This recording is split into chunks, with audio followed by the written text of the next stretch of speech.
উযু ভাঙার কারণ জানার কারণে মুমিনের যদি উযু ছেটে যায় পুনরায় আবার উযু করার সুযোগ আছে। কথা বলেন ঠিক কিনা?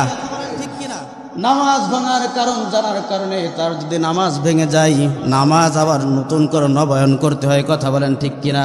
ও মুসলমান, আমি আপনাদেরকে একটা কথা বলতে চাই, ঈমান ভাঙার কারণ যদি আমরা না জেনে থাকি আর ঈমান যদি চলে যায়, বেঈমান অবস্থায় যদি আমরা নামাজ আদায় করি, হজ আদায় করি, দান সদকা করি, কাল কিয়ামতের ময়দানে এই নামাজ, এই হজ আর এই দান সদকা আমাকে আপনাকে জাহান্নামের আগুন থেকে বাঁচাইতে পারবে?